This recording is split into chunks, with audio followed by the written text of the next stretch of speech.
Breyer. I run the strategy department at the Barbarian Group, and I am going to be moderating this panel of lovely individuals talking about production values and the web, which are two phrases that don't normally go together, at least high production values. And so we're going to talk about why and whether that's something that we can change and whether it's actually true that high production and the web don't go together. But before we jump in, I thought maybe these people should all introduce themselves. So if each of you could just go through, tell everyone who you are, where you're from, and maybe a piece of web production you're especially proud of lately. Hello. Oh, lately. Okay. My name is Ari Kushner, and I co-founded Missing Pieces, and we are especially proud of a lot of the work we've done with Cool Hunting and TED, having created Cool Hunting Video and TED, and recently we did a piece for GE that's coming out that we're really proud of. That's a stop motion piece about the history, a brief history of light, so it'll come out soon. It's not out. Hi, I'm Brian DiLorenzo. I am Director of Integrated Production at BBDO New York. And most recently, I worked on a project, it was for Starbucks in conjunction with Red, and it was a simultaneous, basically sing-along. But we had 160 countries streamed live, and the most exciting part of it was getting people where they had virtually just sort of like dial-up speed and trying to get sort of like an image. That was really successful. It sort of felt like early space program sort of excitement. Anyway, nice to see everyone. I'm Jackie Wilkinson, and I'm the SVP of Digital at Smuggler. We're a commercial production company, but we also work with advertising agencies, and we also work with feature films, and we started a feature film division. And some of the web content that we're really proud of, in the last couple of years, we produced the Echo viral that was around in about 2007. That was really exciting project for us, and it was one of our breakout projects for one of our directors, Randy Krollman. We produced that with David Droga and Droga 5. And we're also involved in the Whopper Freakout campaign with Crispin Porter, and the Guitar Hero campaign with Droga 5. So there's been a bunch of projects that we've been involved in. Also, Converse with PsyOp, one of the directors and animation teams that we look after and represent. Speaking of Converse, I'm Greg Galbraith. I'm the Director of Content and Partnerships. And probably the one thing that we're really super proud of right now is what you were referring to is we just did a music video titled 3 Artists, 1 Song. And you know, it had great reviews, and it's always fun to do a lot of really authentic rock and roll stuff. And when you see that take off, it's always great. I'm Rick Webb. I'm one of the founders of the Barbarian Group. Some of the high production value stuff we've been doing in terms of, I think what that connotates lately is we've been working on the GE show for a while now, which is a lot of live production with games, making sort of an interactive show online. We did the HBO Imagine with Brian, of course. That was pretty high production value. We've also been doing something I think is interesting with just straight up photo shoots that are incredibly high production for Samsung, using like print photographers and the product photography in a way that I personally haven't seen done on the web much yet lately either, which I think is kind of interesting. Awesome. So I'm just going to jump right in, and I have a question sort of for both Brian and Jackie. So on one side, HBO Imagine and Voyeur are, I think, high production value in the way people think of high production values. And on the other side, you've got something like the stuff you did for Echo or Guitar Hero, where high production value as far as the work that goes into it, but what comes out on the other end is meant to not feel like high production value. So I thought maybe the two of you could just talk about how those pieces came to be and sort of why you chose that way and how high values can mean different things. Sure. Well, with HBO, there were a couple campaigns with Voyeur and also with Imagine. I think that there were basically 3 sorts of components. One was an installation piece.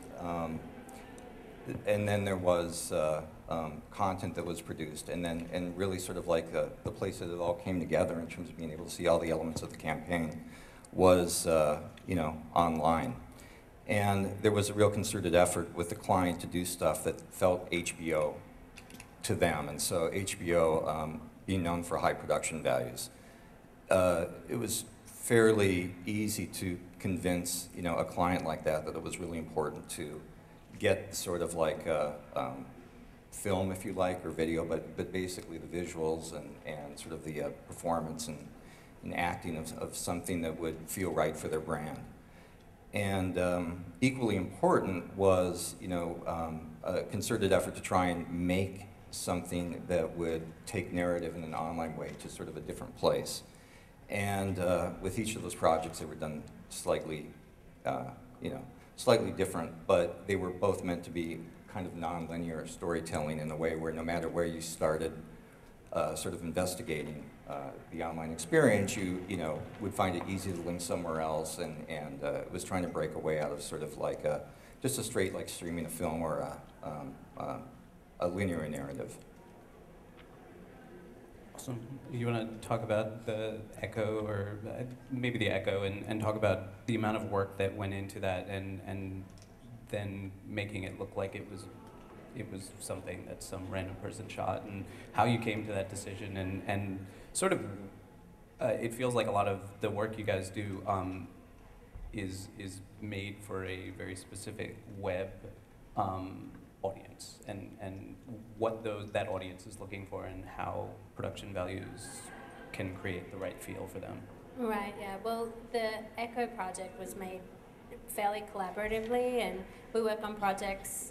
Sometimes we just get a brief from an agency and then we pitch, and we either win the project or we don't win the project. And this one was a fairly collaborative project between Mark Echo himself, Patrick, who is the founder of Smuggler, and then also David Droger. And the idea was to tag something, with Echo's history of being graffiti artists. They needed to tag something, and it was this whole idea of what can we tag and what's going to be the most exciting thing that we can tag. And eventually they came to the idea that they would do Air Force One. But what they had to do is they had to do it in such a short amount of time because they didn't want anyone to find out about it. And so you can watch a making of, but basically it's something that if you had a feature, if you had a normal commercial time, you would have 3 weeks of prep, and you would be doing your casting, and you would be doing your location search, and you would be doing all these types of things. And literally it was about 2 days to pull off the work. So the actual idea of tagging anything is always a secret event, obviously. So it was supposed to look low production value, and it was supposed to look like somebody had just gone and tagged actually Air Force One in Washington, but the filming of it and the painting of the plane and doing all of these types of things ended up costing a lot of money. So ultimately it doesn't look like super high production value, but the work behind it, and the directing and the DP and everybody that goes into it ends up creating the right piece of work. Yeah, and I think going back to one of the things Brian mentioned actually, and I think that one, we were all talking before, we were talking a little about the Old Spice campaign, and everybody sort of saw that and talked about it. But can you guys talk for a little bit about the sort of production values that are really different for the web versus for other traditional outlets? Like, you just talked about sort of making it look in a very specific way, and you talked about, adding some sort of interactive nonlinear elements. But can you guys talk about sort of what you can do on the web that you can't do in those other channels, and where you can bring production values in a very different sort of way? Well, I think there's sort of like definitional stuff that for me I have a little hard time with. Like, first off, production value on the web is one thing competing for a higher budget, where there's all these other things competing for a higher budget. So you have to really defend, production value versus the cost of production. Like, it has to look good. You have to defend that, which means there has to be a strategic reason why it needs to look high end. You know what I mean? And so I think that sort of like defines the ones that look high end versus like an expensive production. which I think is like a pretty important distinction. With Brian's stuff, like so much of the money goes into the plumbing and the networking and the back end of like how it all fits together that you might not see that. And then with Imagine, it's like how well it's shot is the only thing you think of as the production value, even though a ton of the production went into like actually making the framework for it. That's a really good point. I mean, even though the production was very much like we're used to, let's say, for like a television or commercial production on it, and it was really exciting to have a client because it's so rare that you get the opportunity to get a budget to do that. But you know, that was accomplished over a few weeks of prep and then shoot, and literally, I know with the Barbarian Group, it was like months of sort of designing and actually taking all these elements and figuring out the relationships and building all the pieces in a world that made sense, and that process was months versus weeks. You don't see it now. You hopefully you feel it. Yeah, and even all of that, you still have to defend against just spending more on media. You know what I mean? Which you don't have to do on television necessarily, because there's a finite, at least percentage-based budget or something like that. You have to defend why it needs to look better, why it doesn't have to just be shaky camera.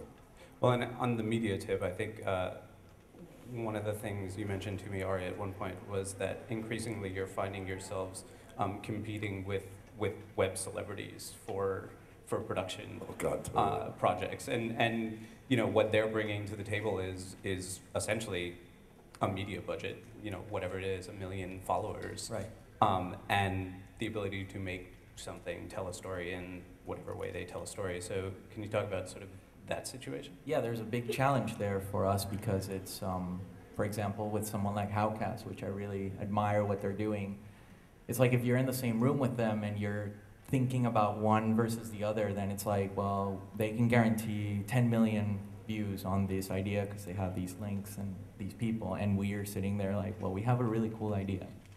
And so it's like, the discrepancy there is so huge that it makes me question what exactly is it that we're presenting, which is an interesting place to be, because I feel like when we started 5 years ago, it was very much a reactionary thing to traditional production and having 30 people on set and not really feeling like you made something that was the thing that you had in your head or something like that. And you know, the video iPod was coming out, and video podcasting was the thing, and the 24p video cameras were in full effect, and it seemed like the right opportunity to take advantage it seemed to us that there was a new format at the time, and I still believe a little bit on this, and seeing something like HBO Imagine gives me hope, because when we saw the video iPod come, we thought, well, this is it, you know, this new thing needs a new format. It can't just be 60 or 30s, or it has to be something new, and the first thing we did was Cool Hunting Video as a response to that, and from there, sort of the company took off.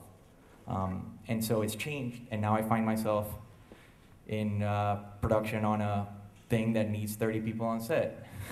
And so I'm thinking, well, now it's like, I mean, you can't sit with a grip or something and tell him, well, you know, this one's for web, dude, because you know you get paid $650 a day on a TV spot. You can't tell him, well, this one, the budget is less here.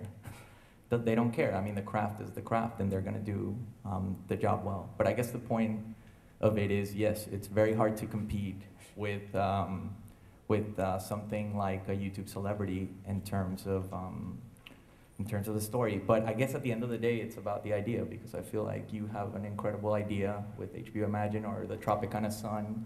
It's an amazing piece, right? And it shines through. I think like there's more to it than that, though, at least with Imagine and anything like that. When we talk about it just comparing videos, you're right, like it becomes impossible. It's like you're competing from, you know, what you say Frank could just go do it, you know, like he'll get a lot more hits just from doing that. What we're doing in those situations is we're forgetting about everything else the web does. And so there's no utility, there's no interactivity. If we're just trying to compete with the videos, we're kind of screwed, because it's not exactly, we've already taken 10 of the tools in our toolbox and thrown them out the window, you know. Imagine was highly interactive. It had all these other parts to it besides the videos, and you know, that I think is where it becomes justified to spend a lot of money on the web, is when you're offering something that you can't actually do with just a celebrity and a camera, or you know, putting your television ad on air. Right, that's the value.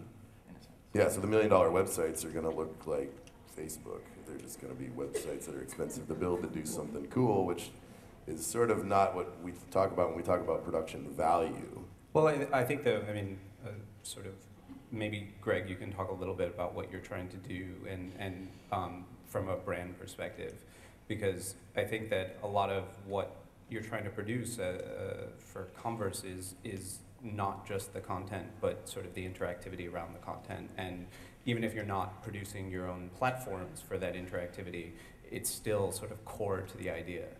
No, exactly. I mean, you know, we're lucky that we have a huge following of consumers. I mean, you look at our Facebook, I think it's probably around 9.5 million kids who follow Converse. So, you know, it's less about, like, we don't look at it as like, okay, there's going to be a specific production value or anything like that. Usually the thing that drives everything, no matter what, if it's basketball or skateboarding or music, is, you know, is the message real and authentic? I mean, you know, some messages might not need something that's, you know, going to be really produced, and we're looking to do something very intimate. You know, we just did the Gone to Governor's Island summer concert series, and one of the things we did was we had a small production company called Show Cobra, and they produced these very intimate, pretty lo-fi sort of music moments with bands before they would play the show. And it was kind of just an added value sort of proposition. You know, you're going to sponsor this big free concert series. You know, what else can we do, you know, to kind of bring it to life? And that was one of the things. And stuff like that acts as a great way to complement, you know, some of the bigger things we do, like 3 artists in 1 song, where, you know, we work with our agencies Anomaly and Cornerstone, who, you know, are amazing, and they produce stuff about as good as anybody in the industry does. And so, you know, basically, as long as, whether it's a high production or low production, that you know, the authenticity and the message is true. I mean, it's really what we have to shoot for.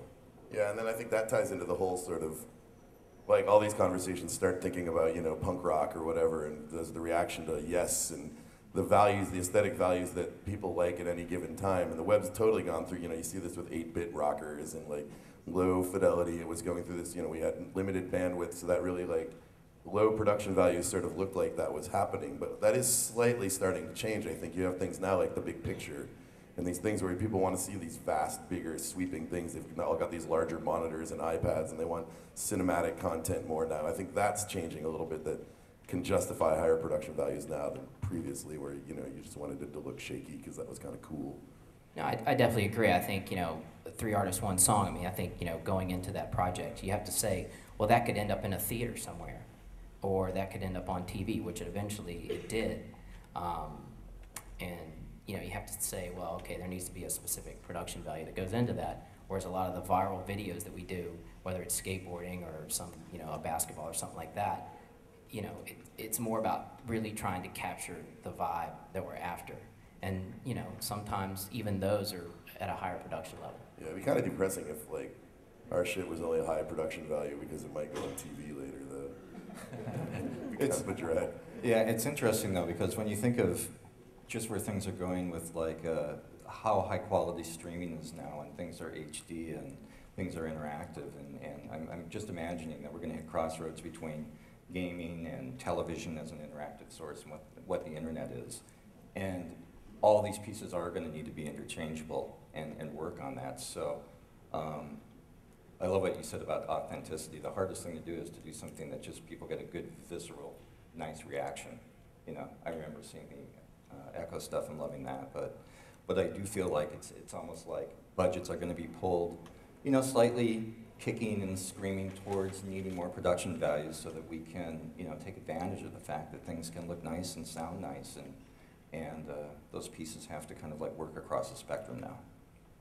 Well, on the topic of budgets and sort of pulling for higher production values, you know, I mean, where's that money going to come from, I guess, is the thing that I've been wondering. And in talking to a lot of you, one of the things I sort of am hearing is that it feels like it's increasingly becoming sort of pots of money, where you're not necessarily just making things for the web, you might be making things for lots of places. And so it instead of the web being a silo and TV being a silo, it sort of is about producing content and choosing and re-editing and doing things, taking the best pieces and putting them in the places where they're most appropriate, and maybe combining them with some interactive elements, or doing whatever else needs to be done. I mean, is that the case, or is that where we're headed?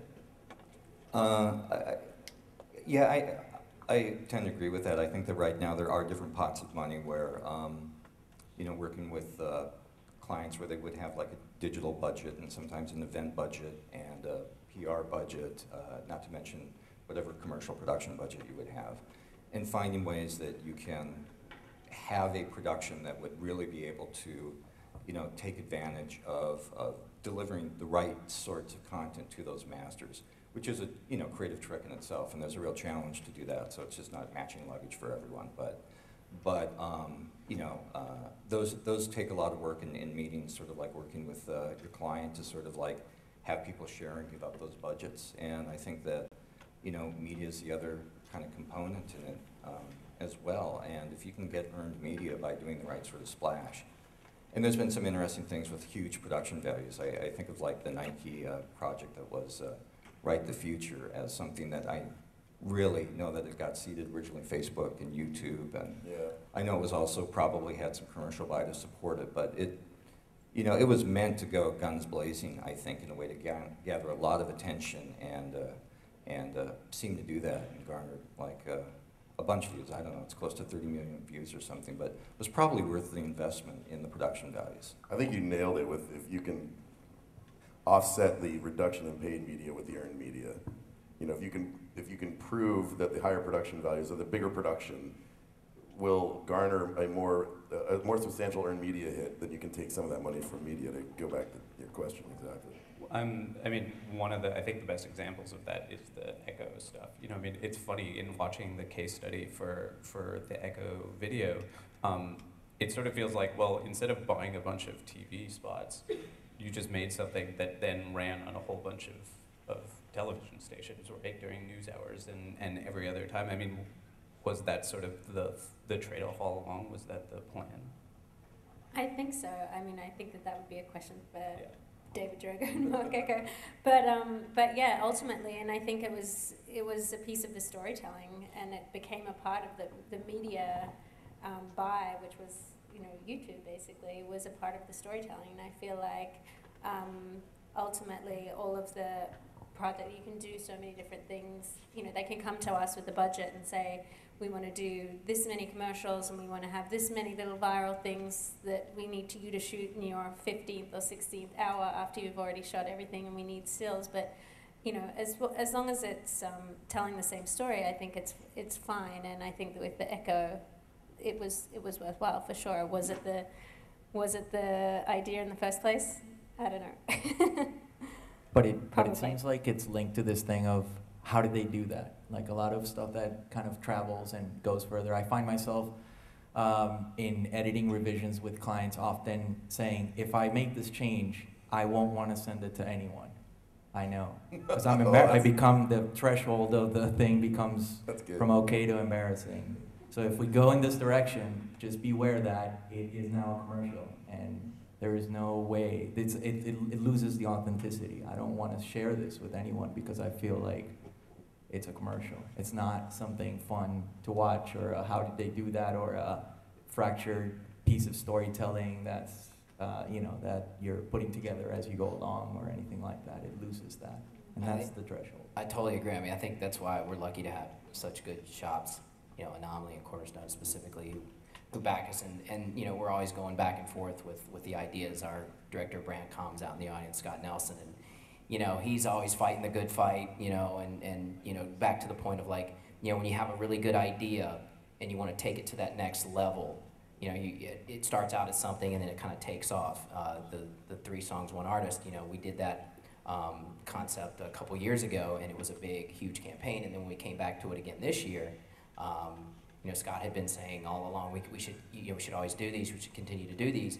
And then, so we did one, and, you know, we kept a you know, high production value, but what was great was, you know, we saw it take off on the web, and, you know, it was something where you were very proud of, and then you became so proud, you're like, well, maybe if we could maybe find a little bit more money, let's run it on VMAs. And, you know, it's great to see those sort of things happen. And being on the agency side, I know how hard it is. Sometimes you want that to happen, but a lot of times, the client just can't make it happen. But we're pretty lucky that a lot of times good ideas often do get funded. I just want to add to that too. I mean, maybe it's because I work in advertising, but I don't mind seeing something that is labeled Converse. If it's like a good piece of entertainment, I will accept that. I'd rather see that than some crappy, music video. I think that we all just want to see stuff good, and I do appreciate things when they feel that there's enough integrity to it that they want to put their brand on it, and that's a nice place to be when you can work on projects that get to that point, that are just sort of like, this is what it's for, and enjoy it. Well, I think you're more making the distinction between an ad and a film by a brand. You're not talking about, like, you don't think the logo should go on it. It's much more that, like, exactly. I'm not a purist in that sense, of course. I just think that there's a very fine line there of like something that you see and acknowledge as a great piece of content and you just want to share regardless whether it's a Levi's or Pepsi or Converse or whatever it is. Those are all examples of good things that are out there. Like, it's working. well, they're both rewarding too. Like, you sit there and you're at Hulu, you got to watch your ad. That's the price you pay. You know it. You watch the ad. You can still feel positively inclined towards that ad, even if you're not going to pass it along. Right. So it's sort of like, it's different. The motivation to pass it along, therefore, makes it so you have some social media potential, which means you can justify taking away from the paid media potential. Right. I agree with that. I definitely feel. They're all ads. I mean, I feel where you're coming from. When you're looking at something and you're thinking, okay, we have millions of kids out there on Facebook. Is this going to pass the acid test? And usually a lot of times you can just look at it and go, I'm not sure that's ready, or maybe it might be too edgy, or it's something that you're always kind of balancing. But that is definitely something that from a client side, you're just always wrestling with. Yeah, and it becomes very subjective. I mean, like choices of music and different things like that you just know from your gut feeling like that's the right music, for example, for this piece. And if it's not, then it kind of messes the whole groove and the whole thing. So those challenges, I feel like, is where I was getting at, of like something that you're proud of and that you feel achieves the thing as a whole versus something that's been tinkered and loses the essence of what made it good in the first place. Yeah, building on what you said about Facebook, actually, I'm just curious. To me, another one of the sort of great opportunities of the web, right, is that you can sort of put something out there and maybe pull it back if it's not quite ready. Is that something you do? Is that something you think about, or is it always just sort of published and done? Rarely have we ever run in. I don't think we've ever pulled anything back that I can think of. But usually when we're pushing stuff out to all the kids on Facebook, we're just thinking, all right, it's a rainbow of people who love Converse. Artists, musicians, sports, everything. And so you try to make sure that you're doing something that everybody's going to at least be interested in. You might not skateboard, but maybe the music to the skateboard piece is very interesting. You might not like heavy metal, but wow, that was pretty wild, video. And so that kind of, you want to do something for everybody, but you want it to be, for the kid who really loves skateboarding or really loves heavy metal, you got to make sure that it really resonates with them. And yeah, you might, some kids might say, basketball, it's not for me, so I'm probably not going to click on it. But if they do, hopefully the music's strong enough to like, oh, wait a second, who's doing the music here? And so, you're definitely always thinking, what is that kid going to think? Because it's a huge number and it's global, so. Yeah.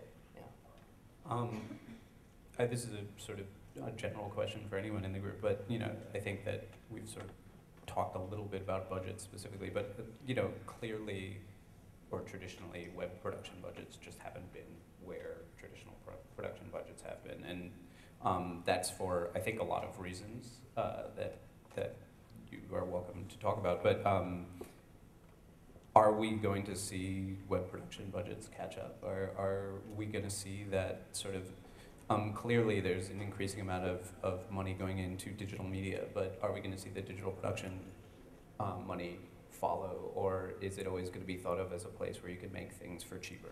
I think it has to catch up.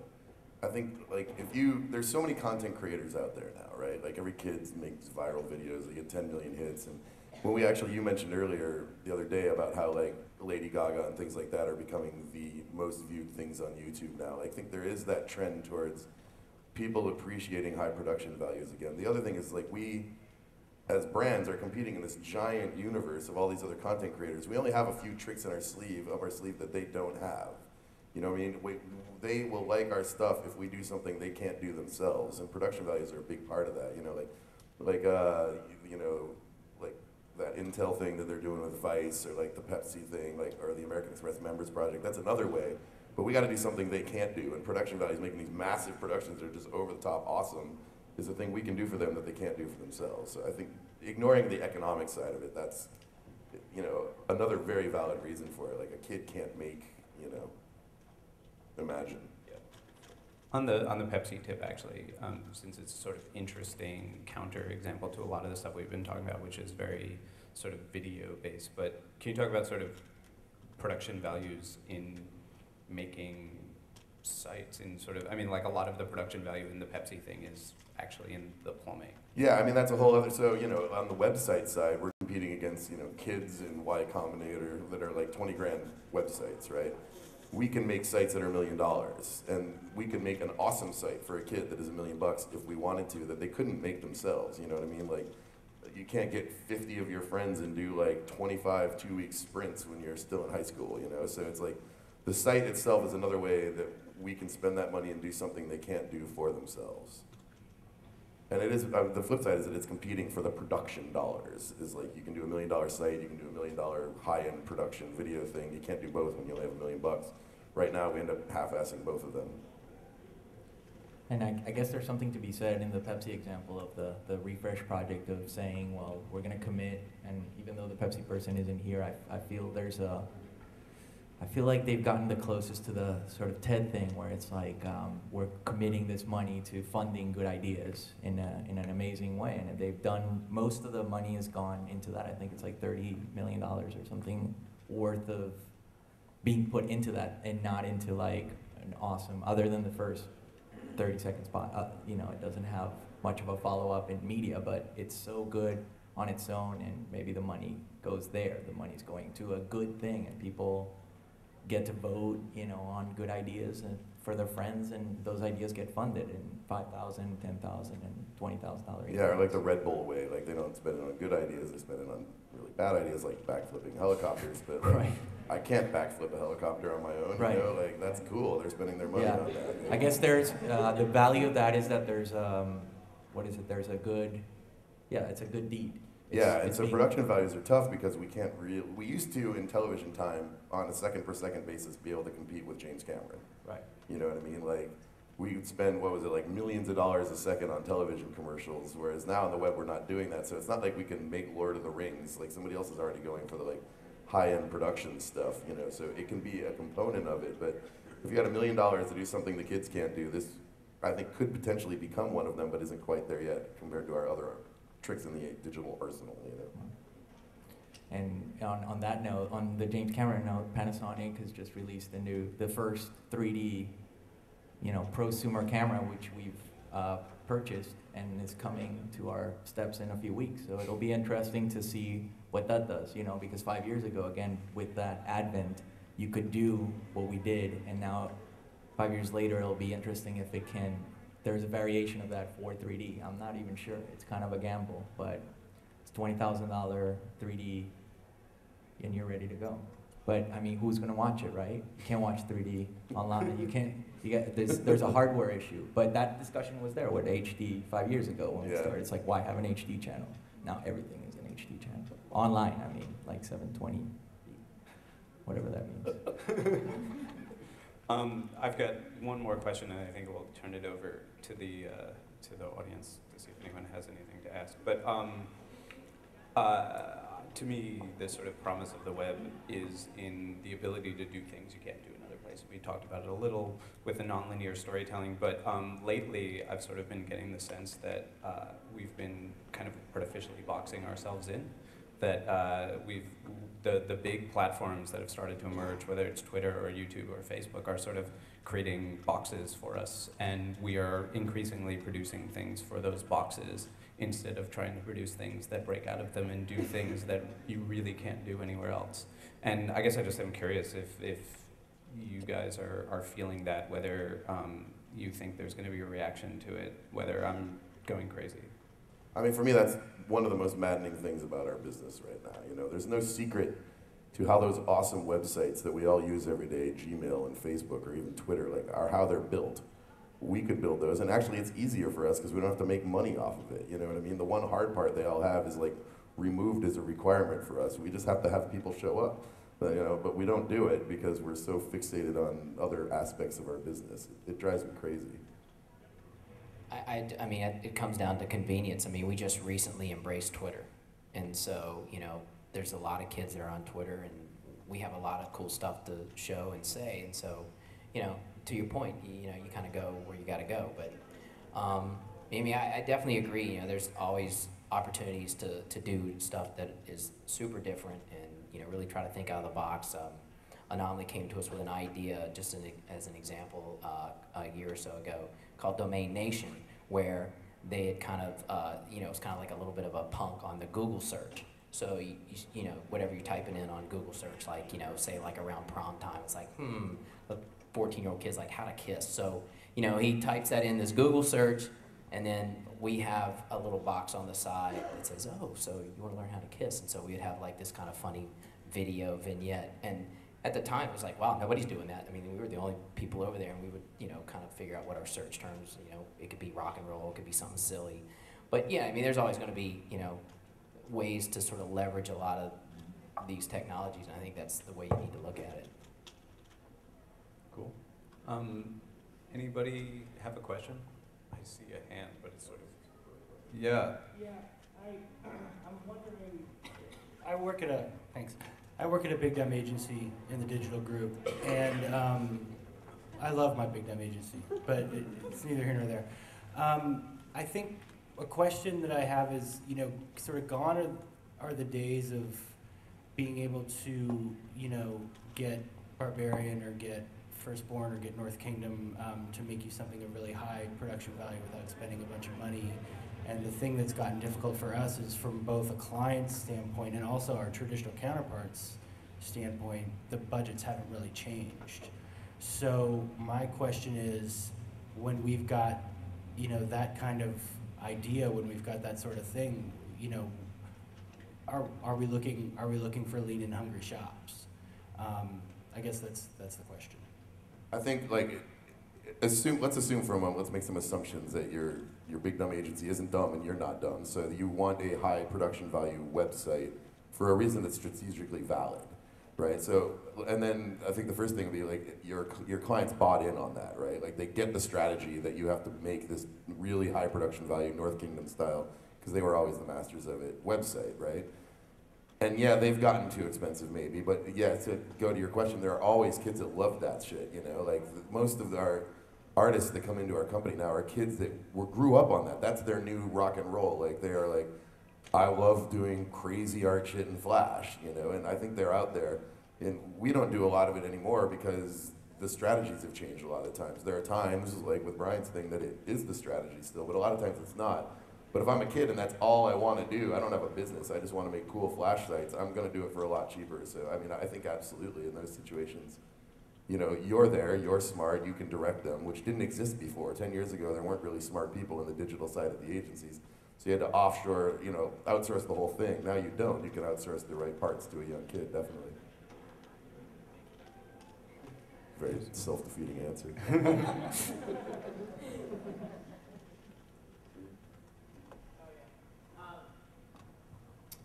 Okay, what if you got to do everything you wanted to do and it was brand agnostic?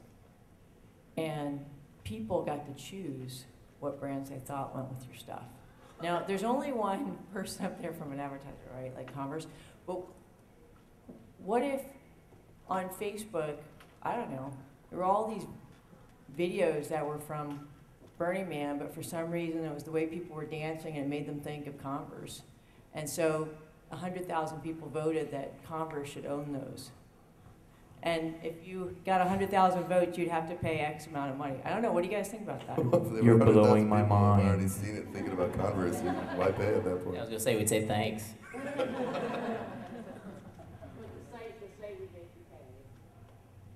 but everybody had already watched it at that point.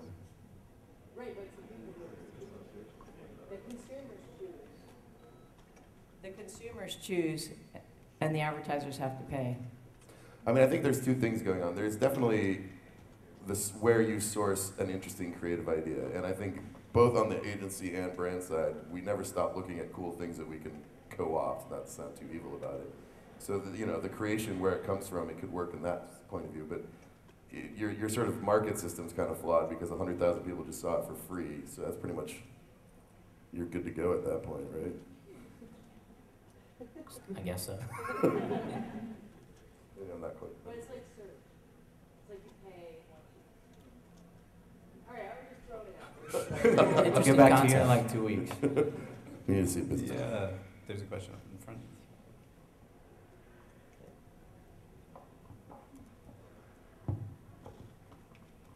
So you're talking before about how the assets are being used online or on television, all different places. Are clients organized their own marketing groups in a way to fully use what digital can bring for them? So if you're doing all these great production values, does the client have the group internally that knows how to work with you on it? Sometimes. So like this guy, if he was working on a game, a movie, a television spot, and a website, you have a sort of big picture enough to be like, oh, I could use that over here, right? Well, I mean, yeah, you definitely want to sort of like get if you're going to spend money on something. So a good example would be, say, the Gone to Governor's Island free concert series. So you're there 10 Saturdays all summer, and it's like, what else can we get out of it? Well, we had Goom Radio, who they do Converse radio on their player. We had those guys show up, and they simulcasted each live show, and then rebroadcasted a few. So to your point, if you gotta kind of think, okay, so I have a finite budget, so I want to get as much out of this as I can. But you kind of have a big picture. You can see all those and move them around, right? Whereas, like, if I was the digital marketing manager for one soap product at Procter & Gamble, Right. I probably couldn't pull that off. I wouldn't even know what else is going on. Yeah, and I mean, I think also there's a question around, I mean, like the clients that you're all dealing with, I mean, where are they coming from? I think that one of the things about digital is that it moves, it sort of exists horizontally throughout an organization, right? Like a company's website is something that goes throughout, but do the people that represent that website live in lots of departments, or do they just live in one? Are you still only dealing with people from the marketing department? Oh, it's totally different in every company. Yeah, I'd second that. It really depends on the company, and there are times where, and coming from another large agency too, where we in the past, and so I think this is just part of the whole effort of like everyone figure out how to rebundle and get good ideas done. In the past, there would be digital executions that would be, let's say, flash ads, and there would be television, and those things could be sold and work for the same product, same launch, but really work on different paths. And there's a concerted efforts on both sides, on the agency side and on the client side, to get the right people in the room. And that's what it's about right now, is just trying to get the right people in the room and figure out, like, okay, how do we disperse stuff so that it makes sense?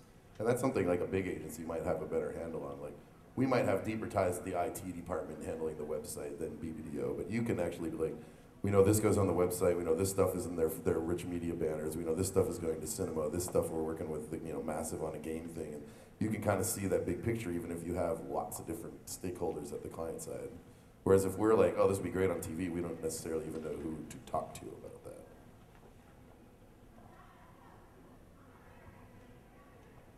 Any other questions? There was a hand in the back before, but maybe that was the same. Over there. There, yeah. Okay, my question, well, because you said, towards the middle, that one of the benefits of the web, is that things could kind of be pulled back. I kind of thought that the web kind of has the opposite, kind of thing. Is that once you put it there, it will forever, kind of live in Google, kind of live in the Google cache, cache, and and what I really, I guess kind of want to know is that, is that with technology, and with the ability, to kind of lose control, of, just like a video can become viral positively, it can kind of become, viral negatively, and then kind of, and I guess kind of how you all adjusted your strategies as agencies to deal with it, because it seems like you could kind of very easily get to happen to do PR duties, at some point, and kind of how the space is emerging. Yeah, pull back is sort of a weird phrase. Like, you can pull back funding, but you're right. Once it's out, it's out. And if you screwed up and it's some horrible thing, it's never going away. That's definitely true. But you can definitely test things without blowing your $50 million media budget. But if you make a misstep, and yeah. But I think also, I much more meant sort of build on rather than pull back. Right. But I also think the other part of that question is really interesting and sort of speaks to what we were talking about before with dealing with these sort of YouTube celebrities. Like, do you guys see your businesses changing to have to include more of this stuff? Like, are you going to have to get into dealing with, social media PR and all of these other pieces that sort of come along with making content for the web? It's online forever, unless you take it down. It's still online then. Yeah, I think we do, definitely. Like, I've pretty much resigned myself that PR is coming back into marketing and advertising, and that will all be merging back, I feel like. Because, certainly if I put something out there and I accidentally offended the entire Catholic population of the country, I'm going to be responsible for that fallout. I should probably have capabilities there instead of dumping it in the lap of some PR company that it has nothing to do with it, Because then you become much more like cognizant. You're like, well, I'm gonna take the risk, and I'm gonna have to pay the price if it's wrong. So it's all sort of, you got a little bit more responsibility and accountability there, I think. But I think I'd be interested more like BBDO. Like, are you guys sort of, the PR component is, when you're a larger agency like that, is a different thing, right? Yeah, there are definite campaigns where sometimes you're working with the PR, partner, which could be an entirely different agency. Sometimes you've got smaller clients where really you're doing a little bit of everything on it. So it really varies from client to client. But I think the general rule now is you really can't, unless there's a very specific media buy. If you're going in to produce anything that's supposed to be integrated and deal with PR and social and content, you've got to show it all. Not that they're going to buy it all, not that they're going to buy it all from you, but you've got to show how the thinking extends through all of these different channels. That is totally true. For us, it's weird because we don't do TV, we don't do radio, but you got to show how it could extend into those, I think we have time for one more question if anybody else is up for it. There's a hand. Hey guys, so you were talking about how the reason why you guys exist is because you can do stuff that a 12-year-old can't do, or something along the lines of that. And I think it's a good statement. But I'd like to know how you educate your clients on that fact. I work at Converse with Greg, so I get it. I'm sure there's a lot of marketers get it. A plant. I paid A him. plant. But I bet there's a lot of marketers out there that don't understand that. And so how do you educate, I guess the overall question is, how do you educate your clients into today's topic about production value on the web? I'll take a slightly from the side approach to that and say that the clients are way better than they were 10 years ago when we started, There are tons of people like him now that are like marketers that care about the internet and social. So it's way easier than it used to be, but that challenge isn't completely gone, Sometimes they're like, I want to do this. They're like, well, you could do that, but anybody could do that. And I'm not saying it's a hard and fast thing, and it's definitely not our reason to exist to do something the kids can't do, but it is a good strategy often for the brand to be gifting something to the public, you know what I mean? But yeah, the training them if they're stubbornly not getting that is definitely hard. You can lay out a strategy. Noah is sort of, I'd almost pass it to you as the one planner up here. I think it's just a sort of process, right? You do a lot of explaining of how it works and what it is and what's going on out there. I think increasingly we sit down with clients and sort of talk to them about new stuff that we're playing with, because they're not spending 3 hours a day playing with new things, and we all go home and do that.